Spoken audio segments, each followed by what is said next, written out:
இன்னைக்கு வீடியோவில் நான் என்ன பேச போகிறேன்னா, நான் பேச போகிறதில்ல, நீங்கள் தான் பேச போகிறீங்க. ஆமாங்க, நீங்கள் சரியாக தான் கேட்டீங்க. நீங்கள் தான் பேச போகிறீங்க. நம்ம ஆரோக்கியமாக இல்லாமல் தினம் ஏதாவது ஒரு கஷ்டத்தோடு தான் வாழ்க்கையை வாழ்ந்துட்டுருக்கோம். பிகாஸ் நமக்கு என்ன பிரச்சனைன்னு நம்மளுக்கே தெரியாது. இங்கே அதுதான் பெரிய பிரச்சனை. So welcome to talk to your doctor episode 1. நீங்கள் உங்களுக்கு இருக்க ஹெல்த் ப்ராப்ளத்தை இந்த வீடியோவுக்கு கீழே கமெண்ட் பண்ணுங்கள். நான் உங்களுக்கான கரெக்டான பர்மனண்ட்டான சொல்யூஷனை சொல்கிறேன். என் அக்கௌண்ட்டை ஃபாலோ பண்ணிவிட்டு இது தேவைப்படுற உங்கள் ஃப்ரெண்ட்ஸுக்கும் இந்த ரீலை ஷேர் பண்ணுங்கள். பிகாஸ் நீங்கள் ஷேர் பண்ணுற ஒரு ரீலும் ஏதோ ஒருத்தருடைய பல நாள் பிரச்சனையை கண்டிப்பாக தீர்த்து வைக்கும். அது எப்படி சிம்பிள் சொல்யூஷன் மூலமாகவே ஒரு டிசீஸை க்யூர் பண்ண முடியும்னு கேட்குறீங்களா? நான் ஒரு 3 எக்ஸாம்பிள் சொல்கிறேன், அதுக்கப்புறம் நீங்களே டிசைட் பண்ணிக்கோங்க. மொதல் எக்ஸாம்பிள், 1 இயருக்கு முன்னாடி ஒரு ஃபீமேல் தூக்கமே வரதில்லை, வெயிட் கெயின் ஆகிட்டே இருக்குது அப்படின்ட்டு என்கிட்ட கன்சல்டேஷனுக்கு வந்திருந்தாங்க. அவங்க ரெகுலராக ஜிம் போய் பாடியை ஃபிட்டாக மெயின்டைன் பண்ணுற லேடி. அது இல்லாமல் டயட்டும் ரொம்ப கான்ஷியஸாக சாப்பிட்றாங்க. ஆனாலும் அவங்களுக்கு இந்த வெயிட் கெயின் ப்ராப்ளம் இருந்துகிட்டே இருந்துச்சு.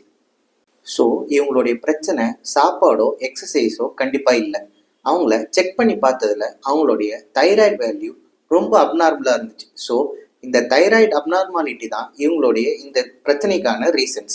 அவங்க 6 months தைராய்டுக்கு ட்ரீட்மெண்ட் எடுத்ததுக்கப்புறம் அவங்களுடைய வெயிட் கெய்னிங் ப்ராப்ளமும் ஸ்லீப்லெஸ்னஸ் ப்ராப்ளமும் கம்ப்ளீட்டாக ஸ்டாப் ஆகிட்டு இப்போ நல்லாவும் தூங்குறாங்க, ஃபிட்டாகவும் இருக்காங்க. அடுத்தது ஒரு 29 years old லேடிக்கு அவங்க டெலிவரிக்கு அப்புறம் கிரானிக்கான பேக் பெயின் ப்ராப்ளம் இருந்துச்சு. அவங்களும் டெய்லி பெயின் கில்லர்ஸ் எடுத்தாங்க, ஆனால் ரிசல்ட்டே இல்லை. அவங்கள செக் பண்ணி பார்த்ததில் அதுக்கு reason calcium and collagen deficiency. ஏன்னா அவங்க பேபிக்கு ஃபீட் பண்ணுறாங்க அண்ட் ப்ராப்பரான நியூட்ரிஷனல் இன்டேக் எடுக்கலை. ப்ராப்பரான டயட்டை அவங்களுக்கு சஜஸ்ட் பண்ணதுலேயே 3 monthsல இந்த ப்ராப்ளம் கம்ப்ளீட்டாக க்யூர் ஆகிடுச்சு, மெடிக்கேஷனே இல்லாமல். 3வது கேஸ் ஒரு 20 வயசு பையனுடைய மைக்ரைன் ஸ்டோரி. அவன் வீட்டில் வெறுங்காலில் சில்லுன்னு தரையில் நடக்கிறதுனாலேயே அவனுக்கு மைக்ரைன் அட்டாக்ஸ் ட்ரிகர் ஆகிடுச்சு. அந்த பேஷண்ட்க்கு நாங்கள் மெடிக்கேஷனே எதுவுமே கொடுக்கல, ஜஸ்ட் வீட்டுக்குள்ளே ஸ்லிப்பர் போட்டு நடக்க சொன்னோம். ஸோ வெறும் ஸ்லிப்பர் போட்டு நடந்ததுனால இப்போ 3 வருஷமாக அவனுக்கு மைக்ரைன் ஹெட்டேக்கே இல்லாமல் ரிலாக்ஸாக இருக்கான். இந்த மாதிரி சின்ன சின்ன லைஃப் ஸ்டைல் அண்ட் டயட் சேஞ்சஸை வச்சே உங்களுடைய பல நாள் தொந்தரவை ஈஸியாக க்யூர் பண்ணிடலாம். அப்புறம் எங்கே வெயிட் பண்ணுறீங்க? சீக்கிரம் போய் கமெண்ட்டில் உங்கள் பிரச்சனையை டைப் பண்ணுங்கள். நான் உங்களுக்கு அதுக்கான சொல்யூஷனை சொல்கிறேன்.